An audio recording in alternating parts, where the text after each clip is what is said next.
Morning. আজকে এটা বাংলায় বলবো। আমাদের বাঙালি বাবুরা, বাঙালি দিদিরা, বাঙালি কাকু কাকিমা সবাই আমার মুখে বাংলা শুনতে বড্ড বেশি ভালোবাসে। আজকে আমি শ্যাম্পু করেছি, টু মাছ সবার ওপর ডিপেন্ডেন্ট হয়ে গেছি, এটা ভালো না। চেষ্টা করেছি আজকে নিজে করার, জানি না কতটা পরিষ্কার হয়েছে, বাট খুব ধুলো। আপনারা জানেন যে আমার ফার্স্ট ফ্লোরটা ইনকমপ্লিট হয়ে পড়ে রয়েছে due to various reasons. Obviously family reasons আছে, প্রপার্টি রাইভালরিজ আছে, অনেক কিছু ইনভলভ থাকে। মানে একটা মানুষকে সোশ্যাল মিডিয়াতে ওয়ান শট জাজ করা তো ঠিক না, আর যতক্ষণ না তুমি তার সম্বন্ধে জানছো না। দেখি এখন আগে করতে পারি কি না, কেন ওই বাড়িটা তো আমি চ্যারিটিকে দিয়ে দিয়েছি ডগিদের জন্যে। তো দেখি কিছু যদি করতে পারি তো চেষ্টা করব। শ্যুট করার পর না চুলটা প্রচণ্ড নোংরা হয়ে যায়, ভীষণ নোংরা হয়ে যায়। আর এই বাচ্চাদের জন্য যেখানে 25-30টা এরকম ডগি থাকবে, আপনারা বুঝতেই পারছেন যা মানুষের বাচ্চা না, যে একটা অর্ডার দেবো সেটা শুনে নেবে, ইরেসপেক্টিভ অফ এনি ব্রিড। আর এটা আমার হচ্ছে চান করার পরের লুক, একদম সিম্পল।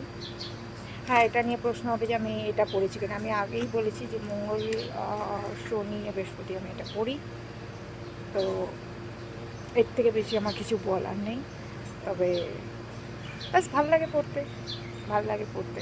আসলে ছোটোবেলা থেকে অনেক অনেক প্লেজে হিসেবে না আমাকে মা দুর্গা বানানো হতো ছোটোবেলা থেকে, তো তখনও এরকমভাবে আমাকে পড়ানো হতো। ব্যাস হয়ে গেছে। আর কোনো এক সময় বিয়ে হয়েছিল, দ্যাটস ইট। যদিও সেটা কোনো আরিয়া সমাজ ম্যারেজ না, সোশ্যাল না, অনলি রেজিস্ট্রি ম্যারেজ হয়েছিল, that too now null and void. আরেকটা কথা বলার আছে, পারফরমেন্স ফুল তো করছি, আমি চেষ্টা করছি। আর আমার যেহেতু ড্রব্যাকস আছে, প্রতিটা মানুষের উচিত যে নিজের ড্রব্যাকটাকে নিজের পাওয়ার বানানো। তো সেম এজ আমার এখন ড্রব্যাক হয়ে গেছে হচ্ছে আমার ওয়ান সাইডটা আমার প্যারালাইজড হয়ে গেছে, হাফ প্যারালাইজড হয়ে গেছে। যতটা পারছি ফিজিওথেরাপি করে টোরেও সেভাবে আর কিছু হয়নি। আপনারা জানেন না, অনেক সময় আমাকে ওয়াকিং স্টিক নিয়ে আজও ঘুরতে হয়।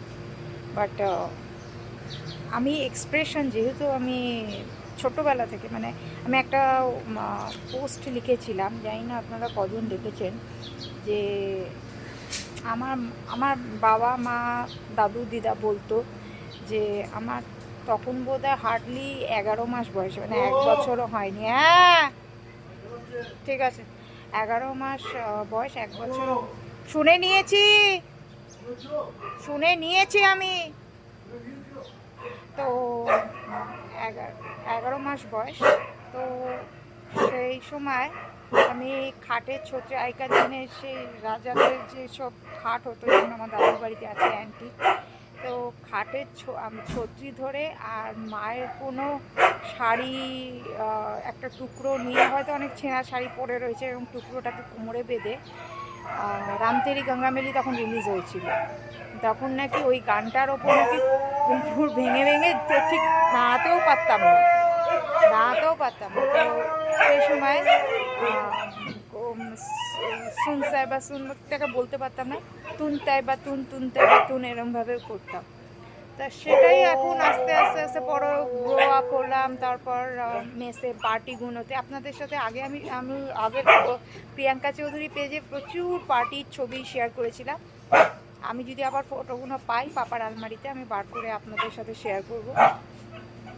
সেই দিকে একটা একটা করে প্যাশন বাড়তে শুরু হলো। তারপর পরবর্তী ক্ষেত্রে মা আমাকে ক্লাসিক্যাল ডান্সে ঢোকালো। কিন্তু যেহেতু আমি বলি আমাদের বাড়িটা হচ্ছে ওই জমিদারি বাড়ি, আমাদের জমিদারি হচ্ছে শিক্ষিত এডুকেশন বেস জমিদারি, তো সেখানে বাড়িতে ঘুঙরু আসবে দেখে, ঘুঙরু আওয়াজ পছন্দ করে না দেখে পাপা আমার ডান্সটা ছাড়িয়ে দিল। তো বিনা ঘুঙরুতে তো আমি প্র্যাকটিস করতে পারবো না, ইন মিড অফ দ্য সেশনে পাপা আমার ডান্সটা ছাড়িয়ে দিল। তারপর আমার অ্যাপেন্ডিক্স বাস্ট হয়েছিল, সেক্ষেত্রে এই সময় আবার অ্যাপেন্ডিক্স অপারেশন, একটার পর একটা চলেছে। ব্যাস এই ছোট ছোট কিছু ঘটনা আপনাদের সাথে শেয়ার করার ছিল। আপনাদেরও জানা দরকার আমি কিভাবে এখনো পর্যন্ত চলছি। রাখি তাহলে, অবশ্যই আমার ভিডিওগুলো দেখবেন। বাংলায় কথা বলেছি কিন্তু।